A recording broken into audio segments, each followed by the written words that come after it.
Good evening everyone. आज के हम इस सेशन में पढ़ने जा रहे हैं factors affecting of rigid payment. इससे पहले हमने रिजिड पेमेंट के कंपोनेंट्स, उनके स्ट्रक्चर फॉर्मेशन और और जो लेयर्स हैं उनके फंक्शन के बारे में पढ़ा। तो इस लेसन या इस लेक्चर्स में हम factors affecting of rigid pavement के बारे में पढ़ने जा रहे हैं। Factors affecting design and performance of the cement concrete pavements. Some is the some major factors which affect the pavement are wheel load, temperature variation at the location of the road, types of joints and their spacing, subgrade and the other supporting layers below the cement concrete pavement slab and the drainage characteristics. ये 5 factors हैं जो rigid payments की designing को affect करते हैं। तो सबसे पहले इसमें व्हील लोड है। हम व्हील लोड के बारे में अब डिस्कस करेंगे। Flexural stresses are developed in cement concrete pavements due to heavy wheel loads of the traffic. The flexural strength of plain cement concrete is much lower than its compressive strength. जो हमारा flexural stresses है जो कि cement concrete payment में heavy wheel load की वजह से develop होता है, वो फ्लेक्सुरल स्ट्रेसेस प्रोड्यूस करता है। और जो हमारा प्लेन सीमेंट कंक्रीट है उसकी फ्लेक्सुरल स्ट्रेसेस या फ्लेक्सुरल स्ट्रेंथ कॉम्प्रेसिव स्ट्रेंथ के कंपैरिजन में काफ़ी कम होती है। Therefore the heavy wheel loads which could cause relatively high magnitude of flexural stresses in the cement concrete pavement affects it's design and performance. इसलिए जो heavy wheel loads हैं ये इसके परफॉर्मेंस और डिज़ाइन को अफेक्ट करता है। The wheel load factors to be considered are the magnitude, loaded area or contact pressure, location of loading on the slab and number of repeated application of the heavy loads. Further जो wheel load है इस further जो wheel load है इसको सब categorise किया है। तो इसमें जो फैक्टर्स हैं, एक तो magnitude of the wheel load है, दूसरा लोडेड एरिया या फिर कॉन्टैक्ट प्रेशर, तीसरा है location of the loading on the slab. ठीक है, तो स्लैब की किस जगह पे, किस लोकेशन पे एक्ट हो रहा है, जैसे इंटीरियर हो रहा है या एज पे हो रहा है या कॉर्नर पे हो रहा है। ठीक है, और number of the repeated application of the heavy loads. Further है temperature variation at the location of the road. तो टेम्परेचर वेरिएशन की वजह से क्या स्ट्रेसेस डेवलप हो रहे हैं, कैसे ये इफेक्ट करता है, इसके बारे में पढ़ेंगे। The daily variation in temperature between the day and night depend on the geographical location of the road. तो जियोग्राफिकल लोकेशन पर डिपेंड करता है जो ये daily variation of the temperature है between the day and night, वो geographical location पर depend करता है। These variation result in temperature differential between the top and bottom of the cement concrete pavement slab supported on the subbase oblique base course, which causes warping or bending action in the slab.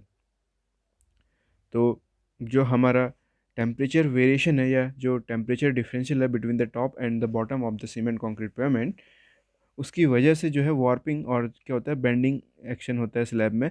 Consequently flexural stresses are develop at the bottom और the top of the pavement slab, जिसकी वजह से, जिसके result की वजह से flexural stresses top या bottom of the pavement पे क्या होते हैं, डेवलप हो जाते हैं। Self weight, as the self weight of the slab resist the warping action. ठीक है, जो हमारा सल्फेट है वो क्या करता है, वार्पिंग स्ट्रेसेस जो जो कि टेम्परेचर वेरिएशन की वजह से जनरेट हुआ था उसको ये रजिस्ट करता है। The slab dimension such it's thickness, width and length affect the magnitude of the temperature stresses due to the warping of the pavement। जो स्लैब की डायमेंशन है, जैसे कि थिकनेस है उसकी, विड्थ है, लेंथ है, ठीक है, और affect the magnitude of temperature stresses.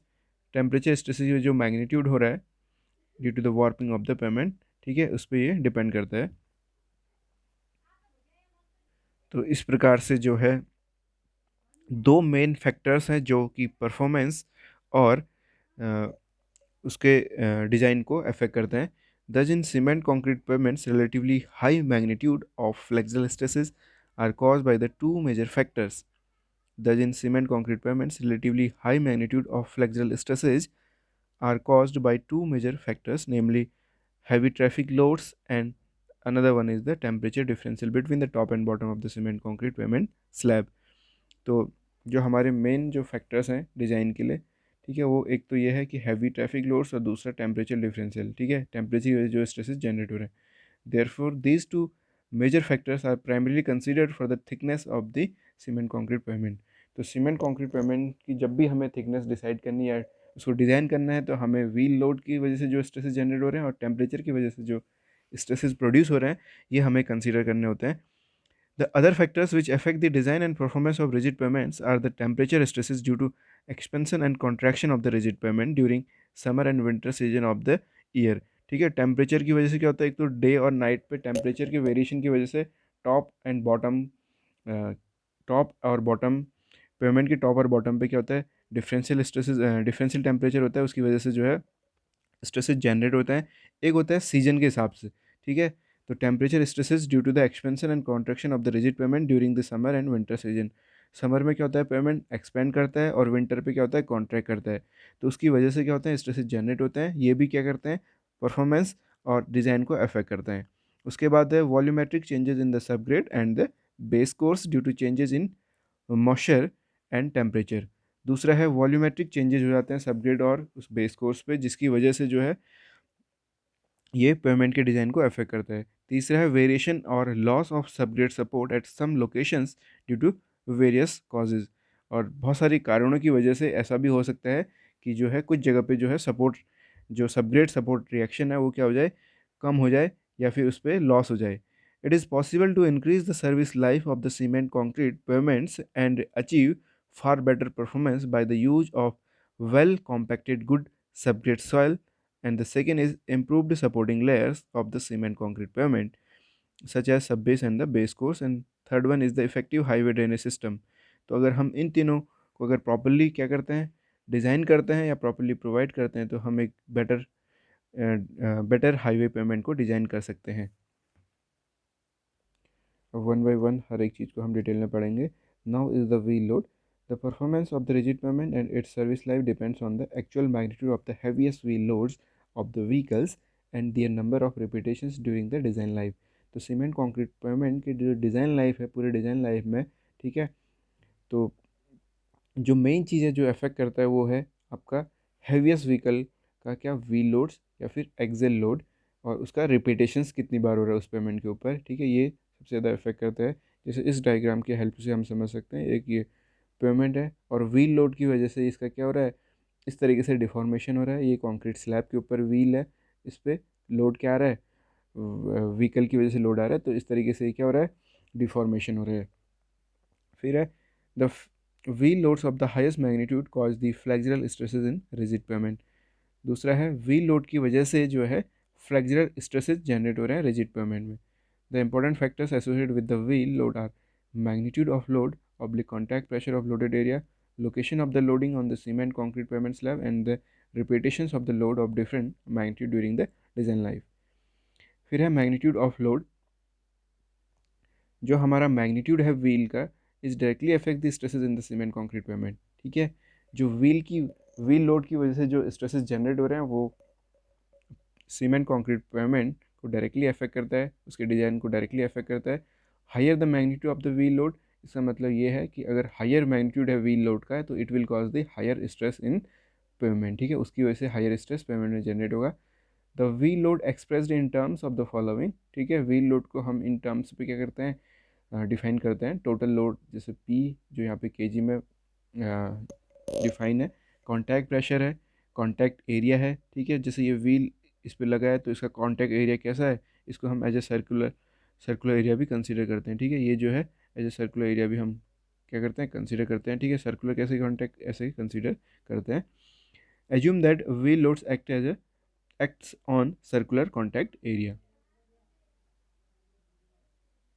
Now is the importance of the location of the load application on slab, ठीक है। तो स्लैब में लोड एप्लीकेशन की लोकेशन क्या है, ये भी काफ़ी इम्पोर्टेंट एस्पेक्ट है design of the rigid pavement के लिए। The load stresses on slab are vary depending upon the location on which the wheel load acts.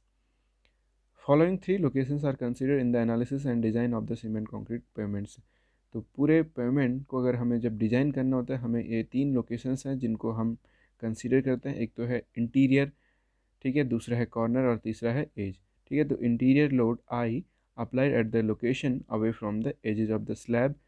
दूसरा है corner load C, applied at the corner region of the slab, और edge load, इसको मैंने small e से denote किया है, applied at the edge region of the slab.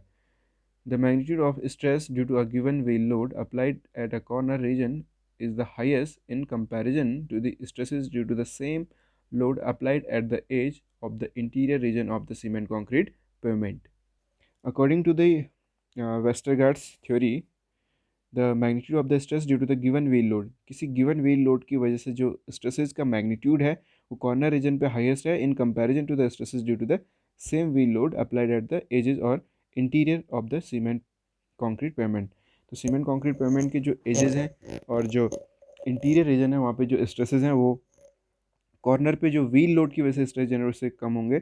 The load stress applied at the interior region of a cement concrete pavement away from the edges is found to be the lowest in comparison to the stresses due to the same load applied at the edge and the corner region of the pavement.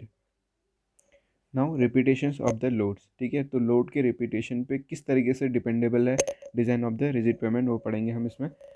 The repeated application of the light loads do not cause any structural deterioration to the roads. जो repeated application of light loads है ये कोई भी structural deterioration नहीं करता है. Therefore, it is essential to measure the loads of higher magnitude which could cause significant stress level in the rigid pavement. ठीक है, rigid pavement के डिज़ाइन पे अगर आपका लाइट लोड है उसके रिपीटेशन से आपके पेमेंट में जो परफॉर्मेंस और जो डिज़ाइन है उसको उतना इफेक्ट नहीं करता है. और जो अगर आपका हैवी लोड्स है तो इसकी वजह से जो स्ट्रेसेस जनरेट हो रहे हैं उनको कंसिडर करना बहुत ज़रूरी है. For design of rigid pavement it is essential to estimate the actual magnitude of heavier groups of axle और व्हील लोड्स. तो रिजिड पेमेंट की डिज़ाइन के लिए हमें ये चीज़ें कंसिडर करनी होंगी. Estimate the actual magnitude of heavier groups of axle और व्हील लोड्स. तो पेमेंट के ऊपर जो भी व्हील या फिर जो भी व्हीकल चले, ठीक है, उसका maximum load.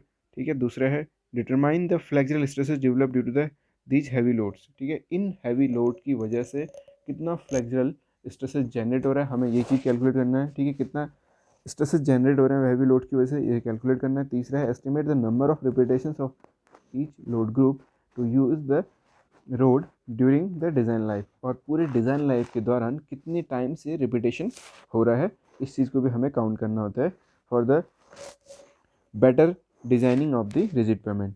Repeated application of high magnitudes of stress are to cause failures due to the fatigue in cement concrete structures. तो repeated application की वजह से repeated application of the heavy wheel loads या high magnitude of the stresses ये क्या करता है, fatigue failure करता है in the cement concrete pavement. The plain cement concrete specimens or slabs can withstand against number of repetitions of the load to cause stress if the magnitude of the applied stress is less than 44% of its flexural strength. Stress ratio. The ratio of flexural stresses to a load applied on a CC pavement to its flexural strength is called the stress ratio. ठीक है, stress ratio क्या है, एक ratio है of the flexural stresses जो कि produce हो रहा है to the flexural strength of the pavement, उसको हम स्ट्रेस रेशियो कहते हैं. From the fatigue studies on the cement concrete pavements number of repetitions up to fatigue failure have been determined by using the various values stress ratio between the 0.45 to 0.90. While designing a CC payment, if stress ratio is less than 0.44, there is no possibility of fatigue failure. अगर जो हमारे stress ratio की value 0.44 से कम है तो यहाँ पे possibility failure की नहीं होगी. अगर इससे ज़्यादा है इन बिटवीन 0.45 टू इतना तो हमें यहाँ पे इसको कंसीडर करना होगा. यहाँ पे एक टेबल गिवन है और इस टेबल पे हमें stress ratio, number of repetition up to fatigue failure given है. ठीक है, पहला जो वैल्यू है 6.2790 इंटू 10⁻7 है. यहाँ पे स्ट्रेस रेशियो फर्दर क्या है, नंबर ऑफ रिपीटेशन गिवन है. तो नंबर ऑफ रिपीटेशन के करस्पॉन्डिंग हमें क्या वैल्यूज गिवन है, स्ट्रेस रेशियो वैल्यू गिवन है जो कि हमें रिजिड पेमेंट के डिज़ाइन में यूज होंगी. Axial load distribution studies. Axial load और wheel load distribution studies are carried out on the selected heavy vehicles that actually moving on the existing roads. जो हमारा एक्सेल लोड है या जो wheel load distribution है इनकी जो स्टडीज़ है ये करी जाती है on a selected heavy vehicles that actually moving on a existing roads. It is also desirable to note the wheel base or the spacing between the axles of the heavy commercial vehicles.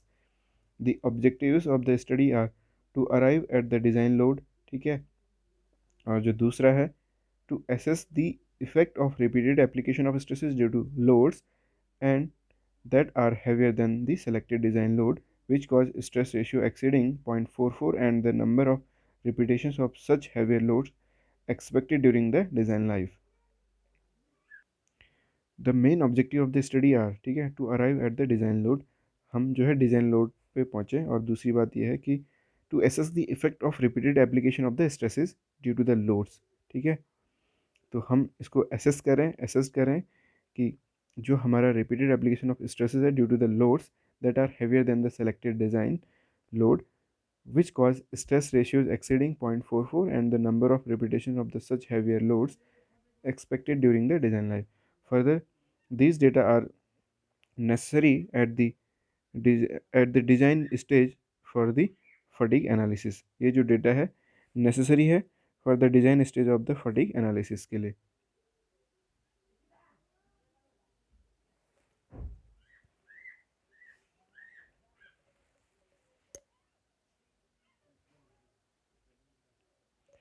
Now determination of the design load को हम कैसे determine करते हैं, इसके लिए एक study है. First of all, complete the measurement of axle और wheel loads on the selected samples of the heavy vehicles, ठीक है, with single tandem and multiple axles at the identified locations. किसी आइडेंटिफाइड लोकेशंस पे, ठीक है, selected कुछ vehicles को हम सेलेक्ट करते हैं और उनकी स्टडी करते हैं, ठीक है. विद डिज़ाइन लोड को डिटरमाइन करने के लिए हम क्या करते हैं, measurement of axle oblique wheel loads on the selected sample of the heavy vehicles with single tandem and the multiple axles at the identified locations. Axial load distribution table is prepared by grouping the loads at convenient load intervals or ranges. Axial load distribution table is prepared by grouping the loads at convenient load intervals or ranges. The average of each load group is taken as the magnitude of the applied load and the expected number of repetitions of the vehicles of each range during the design life is estimated. जो average of each load group है इसको हम क्या करते हैं, इसका magnitude क्या करते हैं, कैलकुलेट करते हैं. And the expected number of repetitions of the vehicles of each range during the design life is estimated. The total number of axle loads of each interval noted during project preparation studies are noted as the initial traffic. Now, daily variation in temperature and warping stresses in the cement concrete pavements. So, climatic factors and daily variation in atmospheric temperature. The daily variation in atmospheric temperature causes difference in temperature between the top and bottom of the cement concrete pavement slab. This results in warping of the cement concrete pavement slab and consequent development of flexural stresses, and therefore this is an important factor affecting its design and performance. The difference between the maximum atmospheric temperature during the daytime and the minimum temperature at the night depends on the climatic factors of the locations. तो temperature में daily variation की वजह से, ठीक है, cement concrete payment slab के top और bottom की लोकेशन पे क्या होता है, टेम्परेचर डिफरेंशियल होता है, जिसकी वजह से जो है स्ट्रेसेस जनरेट होते हैं, ठीक है. और ये जो ये जो फैक्टर्स है ये डिपेंड करता है, ठीक है. These climatic factors include the topography of the region, ठीक है, किस टोपोग्राफी पे है, proximity to the sea shore and weather near the east coast और the west coast of the continent, और altitude with respect to the mean sea level, ठीक है, latitude of the location, और लास्ट है type of land use in the adjoining areas. तो हमने जो है designing of the rigid pavement के लिए फैक्टर्स पढ़े, तो factors affecting the design of rigid pavements के बारे में पढ़ा. इस पर हमने सबसे पहले व्हील लोड, फिर उसके बाद टेम्परेचर स्ट्रेसेस, ठीक है, फिर उसके बाद स्पेसिंग वगैरह के बारे में पढ़ा, ठीक है. स्पेसिंग वाला हमने जो है इससे पहले जो लेक्चर्स लिया है उस पर हमने डिस्कस करा था, ठीक है, और फर्दर हम इससे आने वाले लेक्चर्स पे हम इसको आगे डिस्कस करेंगे. So this is the end of the video. Thank you so much for watching the video. और हम आगे के लेक्चर्स पे जो है जो टॉपिक्स हैं, जैसे जॉइंट्स हैं उनके डिज़ाइनिंग के बारे में, ठीक है, उनके फंक्शन के बारे में फर्दर डिस्कस करेंगे।